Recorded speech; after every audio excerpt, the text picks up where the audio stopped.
दस्तावेज। ये एक गोपनीयता समझौता है। आपको और आपके अभियान दल के सभी सदस्यों को इस पर हस्ताक्षर करना होगा। आप मंत्रालय से आधिकारिक अनुमति मिलने तक खोज के बारे में जानकारी प्रसारित नहीं करने का वचन देते हैं। इस समझौते को तोड़ना राज्य गोपनीयता कानूनों के तहत दंडनीय है। आप ऐसा नहीं कर सकते। मैं पुरावशेषों की सर्वोच्च परिषद का प्रमुख हूं। मैं प्रमुख था, फामे ने ठंडे स्वर में कहा। आज सुबह आपके अस्थायी इस्तीफे के संबंध में आदेश जारी कर दिया गया। स्वास्थ्य कारणों से आपको अस्थायी इस्तीफा दे दिया गया है। इलाज और आराम के लिए 3 महीने की छुट्टी। वजीरी को लगा जैसे उसके पैरों तले जमीन खिसक रही है। एक ही दिन में एक खोज के लिए उसे नौकरी से निकाल दिया गया। तुम्हें वहां क्या मिला? उसने धीरे से पूछा। क्या? उस ताबूत में? फामे ने उन्हें कुछ देर तक देखा। डॉक्टर वजीरी, आप एक अनुभवी वैज्ञानिक हैं, एक बुद्धिमान यार हैं। तो मैं तुम्हें सीधे सीधे बता दूं, कुछ बातें ऐसी हैं जो समाज को नहीं जाननी चाहिए। अभी नहीं, शायद कभी नहीं। ये खोज भी उन्हीं चीजों में से एक है। आप इसके बारे में जितना कम जानेंगे, आपके और आपके परिवार के लिए बेहतर होगा। ये धमकी की तरह लग रहा था, छिपी हुई लेकिन समझ में आने वाली बात थी। वजीरी सदमे में वहीं खड़ा रहा। अखमा के लोग तुरंत हरकत में आ गए। उन्होंने सारी तस्वीरें, सब कुछ इकट्ठा कर लिया। रिकॉर्ड, कब्र से लिए गए सभी नमूने, कैमरों, लैपटॉप, टैबलेट से मेमोरी कार्ड निकाल लिए गए। यहां तक कि अभियान दल के सदस्यों के निजी फोन की भी जांच की गई तथा खुदाई से संबंधित सभी फाइलें हटा दी गईं। अभियान के प्रत्येक सदस्य से गोपनीयता समझौते पर हस्ताक्षर करने को कहा गया। कुछ ने इनकार कर दिया।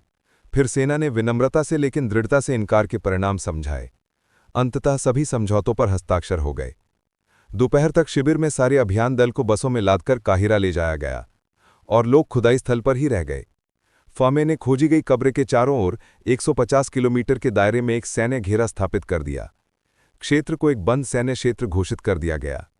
अगले 3 दिनों में हेलीकॉप्टर उड़ान भरते रहे। वे कुछ उपकरण ला रहे थे। कोई नहीं जानता कि वहां वास्तव में क्या हो रहा था। स्थानीय निवासी, आसपास के गांव में रहने वाले लोगों ने बताया कि उन्होंने रात में अजीबोगरीब रोशनी की चमक देखी। कुछ गुनगुनाहट की आवाजें सुनाई दीं और 1 हफ्ते बाद वो इलाका रेत से ढक गया और उन्होंने सिर्फ उसे भरा ही नहीं बल्कि सैकड़ों टन रेत लाकर बुलडोजरों से उसे दबा दिया। खुदाई स्थल पर अब सतह समतल है, मानो वहां कभी कुछ था ही नहीं। वजीरी ने हार नहीं मानी। उसे नौकरी से निकाल दिया गया, हाँ, लेकिन दुनिया भर के अकादमिक हलकों में उसके अभी भी संपर्क और दोस्त थे। और एक बात जो अखमा के लोग नहीं छीन सके, वो थीं उसकी यादें। उसे तस्वीरों का एक एक विवरण याद था। उसे कोठरी में छिपी दीवारों पर प्रतीक, रेखाचित्र, अजीबोगरीब चीजें याद आने लगी और वो उनके अनुरूप चीजें ढूंढने लगा, ऐसी ही किसी चीज का जिक्र, और उसे वो मिल गई। पता चला कि ऐसी कोई चीज पहले भी की गई थी, बस किसी ने इनके बारे में सार्वजनिक रूप से बात नहीं की। ब्रिटिश वजीरी म्यूजियम के अभिलेखागार में वजीरी ने पुरातात्विकविद हावर्ड कार्टर के नोट्स की खोज की, जो वही हैं जिन्होंने 1922 में तूतनखामुन के मकबरे की खोज की थी। उनकी निजी डायरियों में, जो कभी प्रकाशित नहीं हुई, 1924 में एक प्रविष्टि दर्ज है। कार्टर ने लिखा, आज एंटी कैमरे में मुझे एक अजीब कलाकृति मिली। एक अज्ञात धातु पर ऐसे चिन्ह लगे हैं जो मुझे ज्ञात किसी भी प्राचीन मिस्र के टेक्स्ट में नहीं मिलते। उन्होंने सर विलियम को वो वस्तु दिखाई। वो पीले पड़ गए और उस वस्तु को तुरंत हटाने का आदेश दिया। उन्होंने कहा कि किसी को इसके बारे में पता नहीं चलना चाहिए। अगले दिन वो सामान गायब हो गया। मुझे इसकी कोई जानकारी नहीं दी गई। वजीरी ने ऑगस्ट मैरियट के फ्रेंच अभियान की रिपोर्टों में ऐसी ही खोजों का उल्लेख पाया, जो मिस्र में 19वीं सदी में काम करता था। मैरियट ने ऐसी ही अजीब वस्तुओं के बारे में लिखा जो किसी भी ज्ञात सांस्कृतिक परंपरा से मेल नहीं खाती थी। जर्मन पुरातत्वविद लुडविग बॉर्चार्ड, जो 20वीं शताब्दी के शुरुआत में मिस्र में काम करते थे, सहकर्मियों के साथ व्यक्तिगत पत्राचार में उन्होंने असमझ पुरालेख वाली धातु के प्लेटों की खोज का उल्लेख किया। लुक्सरा के एक मकबरे में इन प्लेटों को मिस्र सरकार ने जब्त कर लिया और गायब कर दिया। पता चला कि ऐसी खोजें 100 साल से भी अधिक समय से नियमित रूप से की जा रही थीं, लेकिन हर बार उन्हें वर्गीकृत कर दिया गया, जब्त कर लिया गया और वैज्ञानिक दृष्टि से गायब कर दिया गया। वजीरी ने दूसरे देशों के पुरातत्वविदों से संपर्क किया और पाया कि वहां भी यही पैटर्न देखा जाता है।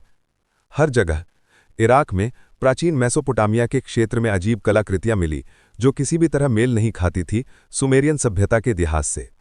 पेरू के नाजका पठार क्षेत्र में धातु की वस्तुएं मिली जो प्राचीन इनकाओं द्वारा नहीं बनाई जा सकती थी। भारत में गुफा तेंद्रों में मूर्तियां पाई गई जिसे पारंपरिक इतिहास के दृष्टिकोण से समझाया नहीं जा सकता था, और हर बार वही एक डायग्राम। खोज को गुप्त रखा जाता है, पुरातत्वविद को काम से निलंबित कर दिया जाता है और कलाकृति गायब हो जाती है। वजीरी ने महसूस किया, ये एक प्रणाली है, पुरातात्विक खोजों पर नियंत्रण की एक वैश्विक प्रणाली जो कि आधिकारिक इतिहास में शामिल नहीं की जाती है। ये प्रणाली विभिन्न देशों में सरकारी स्तर पर काम करती है। इसके पास संसाधन हैं, अधिकार हैं, अवसर हैं। लेकिन क्यों? प्राचीन कलाकृतियों को क्यों छिपाने का मतलब है? भले ही वो अजीब हों, भले ही वो आपको इतिहास पर पुनर्विचार करने पर मजबूर कर दें, फिर भी छिपाने का क्या मतलब है? वजीरी का अपना एक सिद्धांत था। उसका मानना था कि ये पाई गई सभ्यता का सामान्यतः सोची गई सभ्यता से कहीं अधिक उन्नत थी। एक सभ्यता जिसके पास प्रौद्योगिकी थी, जिसे हम आधुनिक समझते हैं, लेकिन इस तथ्य को स्वीकार करने से पूरी मौजूदा तस्वीर ही नष्ट हो जाएगी। मानवता के विकास के लिए हमें इतिहास की पाठ्यपुस्तकें फिर से लिखनी होंगी। हमें यह स्वीकार करना होगा कि मानवता का विकास लेखिक रूप से नहीं, बल्कि चक्रीय रूप से हुआ है। सभ्यताएं उत्पन्न हुईं, वे एक विकास के उच्च स्तर पर पहुंचीं और फिर गायब हो गईं, और ये चक्र बार बार दोहराया गया। और अगर ये सच है, तो सवाल उठता है कि ये सभ्यताएं क्यों लुप्त हो गईं? उनका क्या हुआ? किस तरह की आपदा एक उच्च विकसित सभ्यता को इतनी पूरी तरह से नष्ट कर सकती है कि उसके सिर्फ अवशेष, प्राचीन कब्रों में छिपी केवल बेतरतीब कलाकृतियां? और सबसे भयानक सवाल, क्या ये सब हमारी सभ्यता के साथ भी दोहराया जाएगा? शायद इसीलिए सरकारें छुपा रही हैं, ये पाए तक रही हैं, इसीलिए कि भले ही सच बहुत डरावना हो, क्योंकि लोग इसे जानने के लिए तैयार नहीं हैं कि हम जो कुछ भी बना रहे हैं वो शायद वैसे ही गायब हो जाएं जैसे पिछली सभ्यताएं गायब हो गई थी। 1.5 साल बीत गए थे, खुदाई को बंद हुए। वजीरी काहिरा में रहता था, औपचारिक रूप से सेवानिवृत्त था, लेकिन उसने अपनी जान जारी रखी और धीरे धीरे लोग उसके पास आने लगे। पहले अहमद समीर था, वही युवा पुरातत्वविद जो उसके साथ उस कमरे में गया। अहमद सिर्फ 28 साल का था और ये खोज एक महत्वपूर्ण बन गई। उसे शौक लगा, गोपनीयता समझौते पर हस्ताक्षर करने के बाद उसे चेतावनी दी गई थी, इसे भूल जाओ और शांति से जियो। लेकिन अहमद भूल नहीं सका। उस कोठरी की दीवारों पर जो कुछ उसने देखा था वो उसे डराता रहा। उसने अपनी जांच शुरू की, प्राचीन ग्रंथों का अध्ययन किया, चित्रों की तुलना की, और फिर मार्च 2023 में वजीरी के घर आया। उसने कहा, डॉक्टर मुझे कुछ दिलचस्प मिला। अहमद अपने साथ दस्तावेजों से भरा एक फोल्डर लाया था। ये काहिरा के संग्रहालय के प्राचीन पैपिरस की प्रतियां थीं, लगभग 3800 साल पहले मध्य राज्य के पैपिरस। इनमें से एक पैपिरस में लिखा था, जिसका अनुवाद अहमद ने खुद किया। प्राचीन काल में जब देवता अभी भी लोगों के बीच विचरण करते थे, तो उनके पास महान ज्ञान था। उन्होंने हमें आकाश में पत्थर उठाना सिखाया, बीमारियों का इलाज करना और तारों की गति की गणना करना सिखाया। उन्होंने हमें एक ऐसी शक्ति दिखाई जो पानी की तरह बहती है, लेकिन आंखों से दिखाई नहीं देती और प्रकाश और ऊष्मा दे सकती है। शक्ति जो पानी की तरह बहती है, परंतु अदृश्य रूप से, वजीरी ने दोहराया। बिल्कुल बिजली, उसने सिर हिलाया। अहमद ने और आगे देखा, लेकिन देखो आगे क्या हुआ। उसने पाठ का अगला अंश दिखाया, लेकिन देवताओं में चेतावनी दी, ये ज्ञान खतरनाक है। शक्ति प्राप्त करने से पहले ज्ञान प्राप्त करना आवश्यक है, क्योंकि ज्ञान के बिना शक्ति विनाश की ओर ले जाती है। हमने बड़े बड़े शहरों को पल में धूल में मिलते देखा है। हमने आकाश को आग से जलते और धरती को फटते देखा है। हमने उन लोगों की मृत्यु देखी जिन्हें शक्ति प्राप्त हुई, लेकिन ज्ञान प्राप्त नहीं हुआ। वजीरी के रोंगटे खड़े हो गए। ये वर्णन किसी परमाणु युद्ध का वर्णन जैसा लग रहा था। शहर धूल में मिल गए, आसमान जल रहा था, धरती फट रही थी। ये सच नहीं हो सकता, वो धीरे से फुसफुसाया। ये असंभव था, लेकिन हमने वो तस्वीरें देखी, याद दिलाया अहमद ने। तकनीकी डायग्राम, उपकरण। क्या हो अगर पूर्वजों के पास वाकई उन्नत तकनीक थी? क्या हो अगर उन्होंने खुद को नष्ट कर लिया? कुछ महीने बाद अर्धे पुनः एक और आदमी आया। यह अहमद खलील नाम का मजदूर था, जिसने सबसे पहले पत्थर की पट्टी खोजी थी। वो रात को आया और सावधानी से इधर उधर देखता रहा। डॉक्टर मुझे कुछ बताना है। जब आपको ले जाया गया और मैं वहां 2 दिन और रुका, तो मुझे मदद के लिए पूछा गया। उपकरण ले जाए जा रहे थे और मैंने देखा कि उन्होंने उस ताबूत से क्या निकाला। वजीरी सदमे में था। वो एक मम्मी थी, लेकिन सामान्य मम्मी नहीं। ये एक प्राणी था, लगभग 2 मीटर लंबा और एक लंबी खोपड़ी। चमड़ी अजीब थी, लगभग सफ़ेद धूसर रंग की। बाहें लंबी थीं, उंगलियां भी लंबी थीं। शरीर पर किसी तरह का सूट था जो ऐसी सामग्री से बना था जो मैंने पहले कभी नहीं देखा। चमकदार, लेकिन धातु जैसा नहीं। डॉक्टर, क्या आपको पूरा यकीन है कि जो आपने देखा वो सच था? मैं 20 सालों से खुदाई का काम कर रहा हूं। मैंने सैकड़ों मम्मियां देखी हैं। ये कोई नई बात नहीं थी। ये मानव शरीर नहीं था, ये कुछ और ही था। अहमद ने अपनी जेब से एक मुड़ी हुई तस्वीर निकाली। इसकी गुणवत्ता कुछ और ही खराब थी। जाहिर से दूर से मोबाइल फोन पर चुपके से ली गई, लेकिन इस धुंधली तस्वीर में भी एक लंबी आकृति एक बड़े मेटल के बर्तन में लेटी हुई दिखाई दे रही थी। इस शरीर के अनुपात स्पष्ट रूप से मानवीय नहीं थे। मैंने ये तस्वीर तब ली थी जब वो कंटेनर को हेलीकॉप्टर तक ले जा रहे थे, कहा अहमद ने। फिर उन्होंने मुझे अपने फ़ोन से सारी तस्वीरें डिलीट करने पर मजबूर किया, लेकिन मैं ये तस्वीर खुद को ईमेल पर भेजने में सफल रहा। वे नहीं जानते कि मेरे पास ये कॉपी है। वे इसे कहाँ से लाए मुझे नहीं पता, लेकिन मैंने उन्हें आपस में बात करते सुना, किसी भूमिगत बेस का जिक्र करते। ये कहते कि ये पहली घटना नहीं है, इस बेस पर ऐसी और भी घटनाएं होती हैं। वजीरी ने गंभीरता का एहसास किया, ये उम्मीद से कहीं ज़्यादा है। ये किसी एक खोज के बारे में नहीं, ये खोजों की एक प्रणाली के बारे में है, दशकों और शायद शताब्दियों से जमा की गई। कहीं न कहीं एक गुप्त भंडार है, शायद एक से अधिक। सभी कलाकृतियां, सभी अवशेष, प्राचीन काल के अस्तित्व के सभी प्रमाण एक उच्च विकसित सभ्यता के या फिर गैर मानवीय सभ्यता के। और ये जानकारी बड़ी सावधानी से छुपाई जाती है जनता से। लेकिन क्यों? वजीरी ने विभिन्न स्रोतों से जानकारी इकट्ठा करना शुरू किया। उसने दक्षिण अमेरिका, एशिया, यूरोप के पुरातत्वविदों से संपर्क किया और धीरे धीरे एक तस्वीर उभरने लगी। ऐसा प्रतीत होता है कि इसी तरह की खोजें। ताबूत। सेना ने तुरंत इलाके को खाली करा दिया। मजदूरों को एक समझौते पर हस्ताक्षर करने के लिए मजबूर किया गया। खुलासा ना करें। सुरंग का काम रोक दिया गया, रास्ता बदल दिया गया। उनमें क्या था? ताबूत। कोई नहीं जानता। तुर्की में प्राचीन शहर गोबेकली तेपे के पास पुरातत्वविदों ने ताबूत खोजे हैं। महापाषाण संरचनाओं का एक परिसर जिसकी आयु 11,000 वर्ष आंकी गई है। 11,000। ये पहली ज्ञात सभ्यताओं से 6,000 साल पुराना। आधिकारिक विज्ञान कहता है कि ये एक मंदिर परिसर है, शिकारी संग्राहकों द्वारा निर्मित। लेकिन शिकारी संग्राहक ऐसी चीज कैसे बना सकते थे? 50 टन तक वजन वाले पत्थर के खंड, जानवरों की जटिल आधार उभरी हुई आकृतियों से सजे हुए, बिल्कुल सही संरचनाओं की ज्यामिति। और सबसे दिलचस्प बात यह है कि इस परिसर को जानबूझकर भरा गया था। प्राचीन काल में किसी ने इन संरचनाओं को टनों मिट्टी के नीचे दफनाने के लिए बहुत प्रयास किया। क्यों? ये क्या थीं जो छिपाना चाहते थे? वजीरी को समझ आने लगा। मानवता का इतिहास जो हमें स्कूलों में और विश्वविद्यालय में पढ़ाया जाता है, ये एक सरलीकृत वर्जन है, शायद जानबूझकर सरलीकृत किया गया है। असली कहानी इससे कहीं ज्यादा जटिल और आश्चर्यजनक है। मानवता का अस्तित्व आम धारणा से कहीं ज्यादा लंबे समय से है, और विकास सभ्यताएं आदिम से जटिल की ओर रैखिक रूप से नहीं बल्कि चक्रीय रूप से आगे बढ़ीं। सभ्यताएं उत्पन्न हुईं, एक उच्च स्तर पर पहुंचकर फिर गायब हो गईं, और ये चक्र कई बार दोहराया गया। इसके अलावा शायद प्राचीन काल में अन्य सभ्यताओं के प्रतिनिधियों के साथ संपर्क थे जो जरूरी नहीं कि अलौकिक हों। शायद ये मानव विकास की अन्य शाखाएं थीं जो हमारे पूर्वजों के साथ अस्तित्व में थीं और फिर लुप्त हो गईं। विभिन्न लोगों के प्राचीन ग्रंथ स्वर्ग से उतरे देवताओं, दानवों, प्रबुद्ध प्राणियों के संदर्भों से भरे हैं जो ज्ञान लाए। सुमेरियन पट्टिकाओं में अनुनाकी का उल्लेख है जो स्वर्ग से उतरे और लोगों को शिक्षा दी। सभ्यताएं। भारतीय वेदों में उड़ने वाली मशीनों, विमानों और आकाशीय युद्धों का वर्णन है, भयानक विनाशकारी शक्ति वाले हथियारों। बाइबिल में नेफिलिम नाम के दानवों का जिक्र है जो प्राचीन काल में रहते थे। पारंपरिक विज्ञान इन ग्रंथों को पौराणिक कथाओं, धार्मिक किंवदंतियों के रूप में खारिज करता है। लेकिन क्या होगा अगर ये मिथक न हो? क्या होगा अगर ये वास्तविक घटनाओं की यादें हों जो समय के साथ विकृत हो चुकी हैं? वजीरी को एहसास हुआ कि वो एक ऐसे सच की दहलीज पर खड़ा है जो इतिहास की हमारी पूरी समझ को बदल सकता है। लेकिन ये सच खतरनाक है। ये कोई संयोग नहीं है कि इसे छिपाया जा रहा है। ये कोई संयोग नहीं है कि सभी खोजों को गोपनीय रखा जा रहा है, क्योंकि इस सत्य को स्वीकार करना होगा कि हम नहीं जानते कि हम कौन हैं, हम कहाँ से आए हैं, क्या हम ब्रह्मांड में अकेले हैं और पिछली सभ्यताओं का क्या हुआ था। अपना भी वही होगा जो हमारे साथ हो सकता है। जून 2023 में वजीरी ने एक फैसला किया। उसने सारी सामग्री, सभी सबूत, सभी तस्वीरें जो वो इकट्ठा करने में कामयाब रहे, इन सब को मिलाकर उसने एक बड़ी रिपोर्ट तैयार की। उसने उसे नाम दिया भूला हुआ इतिहास, प्राचीन उन्नत सभ्यताओं के अस्तित्व का प्रमाण।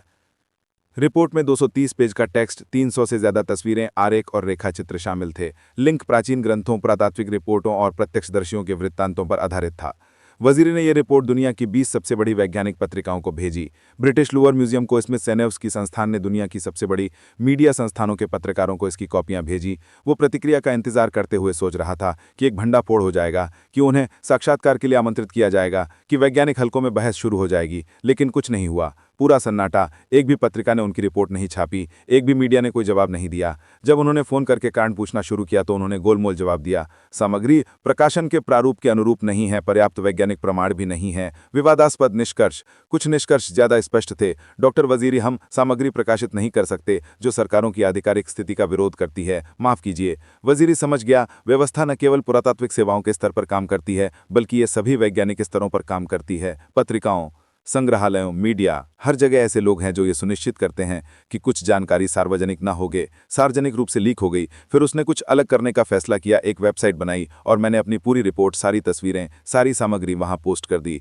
साइट 3 दिन तक चली, फिर ब्लॉक कर दी गई। आधिकारिक कारण इमेज पर कॉपीराइट का उल्लंघन था, लेकिन वजीरी जानता था कॉपीराइट का इससे कोई लेना देना नहीं था। उसने नई वेबसाइट बनाने की कोशिश की, एक के बाद एक उन्हें ब्लॉक कर दिया गया। मैंने सोशल मीडिया पर सामग्री पोस्ट करने की कोशिश की, पोस्ट हटा दिए गए और मेरे अकाउंट ब्लॉक कर दिए गए। उसे एहसास हुआ कि लड़ना बेकार है। व्यवस्था बहुत शक्तिशाली थी, उसके पास बहुत सारे संसाधन थे, लेकिन वजीर के पास अब एक ही हथियार बचा था, व्यक्तिगत संपर्क। उसने लोगों को ये कहानी सुनानी शुरू की, मौखिक रूप से। उसने उनसे कहा कि वो इसे आगे बढ़ाएं, जैसे प्राचीन काल में ज्ञान मुख से मुख तक पहुंचाया जाता था। जब लिखित भाषा का अस्तित्व नहीं था, तब भी वो छोटे सम्मेलनों में, निजी बैठकों में सच्चे इतिहास में रुचि रखने वाले सभी लोगों को अपने घर आमंत्रित करते थे और धीरे धीरे जानकारी फैलने लगी। हाँ, ये प्रमुख मीडिया में नहीं आया। हाँ, आधिकारिक विज्ञान इसे नजरअंदाज करता है, लेकिन लोग पता लगाते हैं, एक दूसरे को बताते हैं, इस पर चर्चा करते हैं, सवाल पूछते हैं। और यही एक जीत है, क्योंकि जब पर्याप्त लोग सवाल पूछना शुरू कर देंगे और सच को छिपाना असंभव हो जाएगा। साकार में उस खोज को लगभग 4 साल बीत गए हैं। अब वजीरी 72 साल के हैं। वे काहिरा में एक छोटे अपार्टमेंट में रहते हैं। आधिकारिक रूप से सेवानिवृत्त होने के बाद भी वे अपना शोध जारी रखते हैं। उन्हें कभी भी ठीक से नहीं पता चला कि उस ताबूत में क्या था।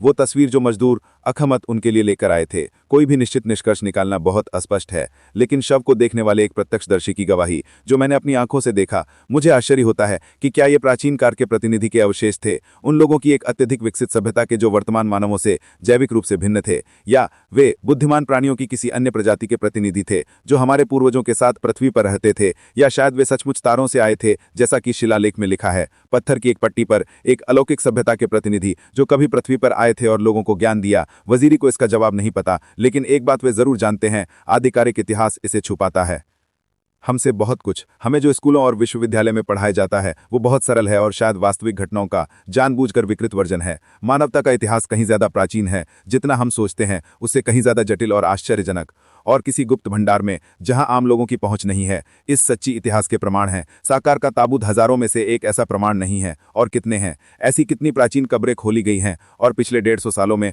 पुरातात्विक शोध के दौरान इसे गुप्त रखा गया है। हम कभी नहीं जान पाएंगे, कम से कम तब तक जब तक कि सूचना पर नियंत्रण की व्यवस्था ही नहीं बदल जाती।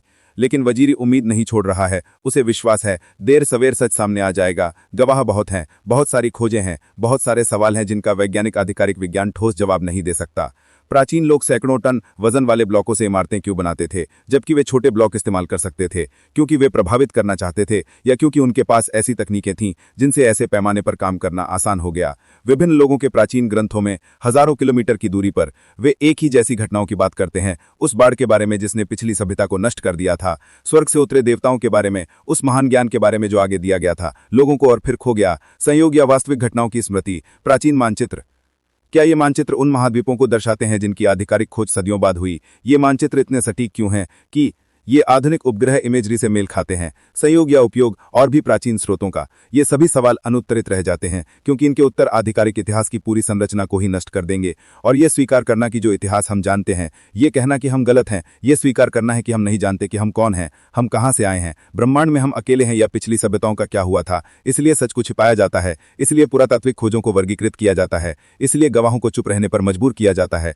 लेकिन सच हमेशा के लिए छिपा नहीं रखा जा सकता। देर सवेर वो सामने आ ही जाएगा, और तब हमें अपने बारे में, अपने इतिहास के बारे में, ब्रह्मांड में अपने स्थान के बारे में जो कुछ भी हमने सोचा था उस पर फिर से विचार करना होगा। आज जब आप अपने घर से निकलें तो प्राचीन संरचनाओं को देखें। अगर वो आपके शहर में हैं तो सोचें, पुराने पत्थरों, प्राचीन सभ्यताओं के खंडहरों को देखें और खुद से सवाल पूछें, क्या होगा अगर ये पत्थर हमें सच्ची कहानी सुना सकते हों? क्या इनमें हमने कौन सा ज्ञान खो दिया है? साकार का ताबूत सिर्फ एक पुरातात्विक खोज की कहानी नहीं है, ये इस बात का प्रतीक है कि हमारे साथ कैसा व्यवहार किया जाता है, हमसे कैसी जानकारी छिपाई जाती है जो दुनिया के बारे में हमारी समझ को बदल सकती है, और हम में से हर एक इसके बारे में कुछ ना कुछ कर सकता है। पुरातत्वविद या पुरातत्ववेत्ता बनना जरूरी नहीं है, बस इतना ही काफी है कि हमें जो कुछ भी कहा जाता है उसे सच मानकर न लें, बल्कि सवाल पूछें, जवाब ढूंढें, और जो जानकारी आपको मिले उसे दूसरों के साथ शेयर करें, क्योंकि सच सबका है और किसी को भी इसे लोगों से छिपाने का हक नहीं है। दोस्तों, अगर इस कहानी ने आपको सोचने पर मजबूर किया है तो इस कहानी को साझा करें, अपने दोस्तों को बताएं, अपने प्रियजनों के साथ इस पर चर्चा करें, क्योंकि जितने ज्यादा लोग सवाल पूछना शुरू करेंगे उनके जवाब छिपाना उतना ही मुश्किल हो जाएगा।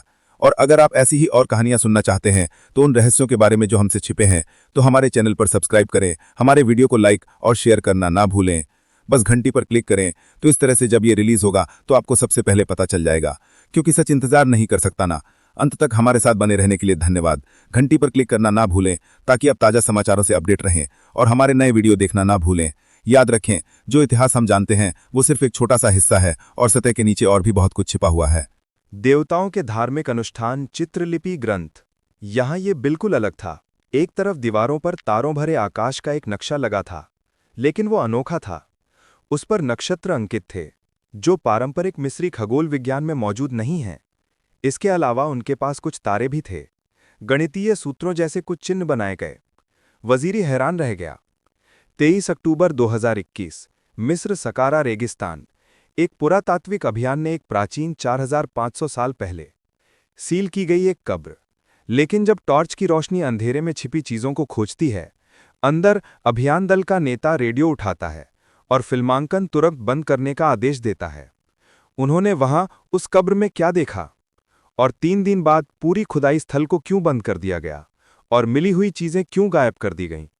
क्या कलाकृतियां गायब हो गई हैं? दोस्तों, आज मैं आपको जो बताने जा रहा हूं, उसे पढ़कर आपको हर उस चीज पर शक हो जाएगा जो आप प्राचीन मिस्र के इतिहास के बारे में जानते हैं। ये कहानी एक साधारण पुरातात्विक उत्खनन से शुरू हुई थी, लेकिन 21वीं सदी की सबसे गुप्त खोजों में से एक बन गई है। और इस रहस्य की पूरी गहराई को समझने के लिए हमें न केवल अक्टूबर 2021 की घटनाओं पर गौर करना होगा, बल्कि अतीत पर भी गौर करना होगा, हजारों साल पहले। और जानते हो क्या? अगर ये कहानी आपको ये सोचने पर मजबूर करती है कि हमारे पास सब कुछ नहीं है, मानव जाति के इतिहास के बारे में, बस नीचे इसके बारे में एक संकेत छोड़ दें। लाल बटन पर क्लिक करें और इसे लाइक करें। इससे दूसरे लोगों को भी सच्चाई जानने में मदद मिलेगी। आखिरकार जितने ज्यादा लोग जितना ज्यादा जानते हैं, सच छुपाना उतना ही मुश्किल होगा। धन्यवाद। तो चलिए बिल्कुल शुरुआत से शुरू करते हैं। सकारा रेगिस्तान में बसी एक जगह नहीं है। ये मिस्र के सबसे प्राचीन कब्रिस्तानों में से एक है, जो कब्रिस्तान से लगभग 30 किलोमीटर दूर है, काहिरा से 100 किलोमीटर दक्षिण में। यहाँ जोसर का प्रसिद्ध सीढ़ीनुमा पिरामिड स्थित है। पहला पिरामिड मिस्र में निर्मित, जो 4700 साल से भी ज्यादा पुराना है। लेकिन सकारा का क्षेत्रफल बहुत बड़ा है। ये लगभग 7 किलोमीटर तक फैले प्राचीन कब्रिस्तान, मंदिर और मकबरे, और पुरातत्वविद यहाँ 150 सालों से काम कर रहे हैं। लेकिन नए बंजर क्षेत्रों की खोज अभी भी जारी है।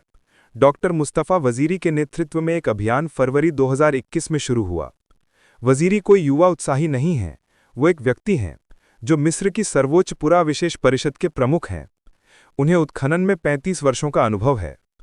पूरे मिस्र में उन्होंने दर्जनों कब्रों की खोज में भाग लिया और सैकड़ों कलाकृतियां पाईं। वो एक पेशेवर है उच्चतम स्तर के। उनकी टीम में 3 विशेषज्ञ थे: पुरातत्वविद, पुनर्स्थापक, कलाकार, फोटोग्राफर। साथ ही लगभग 40 स्थानीय मजदूर जो शारीरिक श्रम करते थे, रेत साफ करना और पत्थर ढोना। अभियान का लक्ष्य बिल्कुल सामान्य था, और पुराने साम्राज्य के पुजारियों की कब्रों का अन्वेषण करें। ये 2600 से 2200 ईसा पूर्व का समय है। युग, महान पिरामिडों के निर्माण का समय। वो समय जब मिस्र अपनी शक्ति के चरम पर था। पहले 8 महीनों तक काम शांतिपूर्वक और व्यवस्थित ढंग से चलता रहा। उन्हें कई छोटी कब्रें मिली और चीनी मिट्टी के अवशेष निकाले गए। बस सामान्य पुरातात्विक कार्य, कुछ भी सनसनीखेज नहीं। लेकिन 23 अक्टूबर को सब कुछ बदल गया। सुबह के करीब 11 बजे थे। गर्मी असहनीय थी, लगभग 40 डिग्री। छाया में मजदूर खुदाई स्थल के उत्तरी भाग में एक जगह साफ कर रहे थे। ये एक ऐसा क्षेत्र था जहां अभी तक कोई खुदाई नहीं की गई थी। विस्तार से जांच की गई। प्रारंभिक भूभेदक राडार स्कैन से नीचे कुछ रिक्त स्थान की उपस्थिति का पता चला धरती पर, लेकिन यह फिलहाल जाना नहीं जा सकता था। मजदूरों में से एक, लगभग 50 वर्षीय अहमद खलील, इस टीम में 20 साल से काम कर रहा था। उसने खुदाई में हिस्सा लिया, पूरे मिस्र में। उसने बहुत कुछ देखा, लेकिन उस दिन जब उसकी कुदाल किसी सख्त चीज से टकराई तो उसे लगा कि यह कुछ खास है। अहमद ने ध्यान से अपने हाथों से रेत साफ की। रेत के नीचे एक बड़ा पत्थर का स्लैब, लगभग 3 मीटर लंबा और 2 मीटर चौड़ा। स्लैब की सतह पर चित्रलिपि थी, लेकिन ये असामान्य शिलालेख थे जो अधिकांश प्राचीन मिस्र में पाए जाते हैं। ये चित्रलिपि एक खास तरीके से बहुत गहराई से, बहुत स्पष्ट रूप से उकेरी गई थीं, और कुछ चिन्ह अहमद ने कभी नहीं देखे। हालांकि खुदाई पर अपने 20 साल के काम के दौरान उसने बहुत सारे हजारों प्राचीन शिलालेखों पर देखे थे। उसने तुरंत साइट मैनेजर को बुलाया। उसने देखा, तस्वीरें ली और रेडियो के जरिए डॉक्टर वजीरी को भेजी। उस समय वजीरी काम कर रहे थे खोजस्थल से लगभग 1.5 मील दूर एक और क्षेत्र में। जब वजीरी ने तस्वीरें देखीं तो उन्होंने तुरंत काम रोक दिया और खोजस्थल की ओर चल पड़े। वो 25 मिनट बाद जीप से वहां पहुंच गए। हालांकि ये सफर में आमतौर पर लगभग 40 मिनट लगते हैं, लेकिन जो उसने देखा उससे उसका चेहरा पीला पड़ गया। रेत पर घुटने के बल बैठकर शिलालेख पढ़ने लगा। उंगलियां उस पर फेरते हुए उसके हाथ कांपने लगे, प्राचीन प्रतीकों पर। तथ्य ये था कि चित्रलिपि में ऐसे संकेत थे जिनका उपयोग सबसे प्राचीन काल में किया जाता था, मिस्र के इतिहास के ऐसे कालों का जिनके बारे में बहुत कम जानकारी है। मिस्री वैज्ञानिकों के लिए ऐसे कालों को पूर्व राजवंश काल कहा जाता है। ऊपरी और निचले मिस्र के एकीकरण से पहले का समय, प्रथम फेरो का समय। ये 5000 साल से भी ज्यादा पुराना है। लेकिन सबसे दिलचस्प बात थी उस शिलालेख की विषय वस्तु। वजीरी ने इसका अध्ययन करने के बाद अपने सहकर्मियों को इसका अनुवाद जोर से पढ़कर सुनाया। यहाँ वो है जो तारों से आया था, वो जिसने हमें निर्माण करना सिखाया, वो स्वर्ग और धरती के रहस्यों को जानता था। उसकी शांति भंग न करें। उसके ज्ञान के लिए जो तैयार नहीं है, ये खतरनाक है। कल्पना कीजिए कि एक पेशेवर पुरातत्वविद 35 वर्षों तक मिस्र की विज्ञान का अध्ययन कर रहा है और उसने सैकड़ों प्राचीन चित्रों को देखा है, लेकिन उसने ऐसा कभी नहीं देखा था। दूसरी दीवार पर एक अजीब सा दृश्य बना हुआ था। लोग उसके आसपास खड़े थे। ये लंबा सजीव स्पष्ट रूप से बहुत लंबा था, लगभग 1.5 गुना। इसका सिर असामान्य आकार का लंबा था, बाहें लंबी थीं। और सबसे अजीब बात यह थी कि इस जीव के हाथ में एक वस्तु थी जिससे प्रकाश की किरणें निकल रही थीं। इसके आगे निर्माण की प्रक्रिया दिखाई गई थी। उन्होंने ये अनोखे तरीके से बनाया था। चित्रों में विशाल पत्थर के टुकड़े दिखाई दे रहे थे जो हवा में तैरते हुए लग रहे थे। उनके नीचे लोग हाथों में तरह तरह के उपकरण पकड़े खड़े थे। यह असंभव है, अहमद समीर ने कहा। यह ऐसा नहीं हो सकता। सब कुछ लिख लो, इसने असंक्षेप में कहा। वजीरी ने फेंका कि हर सेंटीमीटर की तस्वीरें ले लो। जब अहमद तस्वीरें लेने में व्यस्त था तो वजीरी और यूसुफ जांच कर रहे थे बाकी दीवारों की। तीसरी दीवार पर ऐसी तस्वीरें थीं जिन्हें केवल तकनीकी कहा जा सकता था। कुछ उपकरणों और यंत्रों के चित्र, आरेखों के बगल में प्रतीकों की पंक्तियां थीं, संभवतः व्याख्याएं या निर्देश। चित्रों में से एक में भीतरी सिलेंडर के समान कुछ दिखाया गया था, कैमरा और कुछ छड़ें। पास में छोटे बिजली के बोल्ट बने हुए थे, संभवतः बिजली। लेकिन प्राचीन मिस्रियों को बिजली के बारे में कैसे पता था? और चौथी दीवार पर एक ऐसी प्रक्रिया दिखाई गई थी जो बिल्कुल किसी शल्यक्रिया जैसी थी। वो आदमी मेज पर लेटा हुआ था और उसके आसपास की आकृतियां उपकरणों के साथ खड़ी थीं। आदमी के सिर के ऊपर कुछ ऐसा चित्र बनाया गया था जो खोपड़ी के आधुनिक एक्सरे की तरह था। चीफ, इधर देखिए, यूसुफ ने चिल्लाया। वजीरी ने यूसुफ की रोशनी कोठरी के कोने में घुमाई। वहां एक छोटे पत्थर के चबूतरे पर वो खड़ा था। 3 वस्तुएं।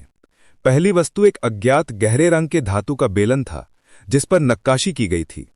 बेलन की लंबाई लगभग 30 सेंटीमीटर और व्यास लगभग 10 सेंटीमीटर है। सतह पर भी वही नक्काशी, अजीब प्रतीक जैसे दीवारों पर।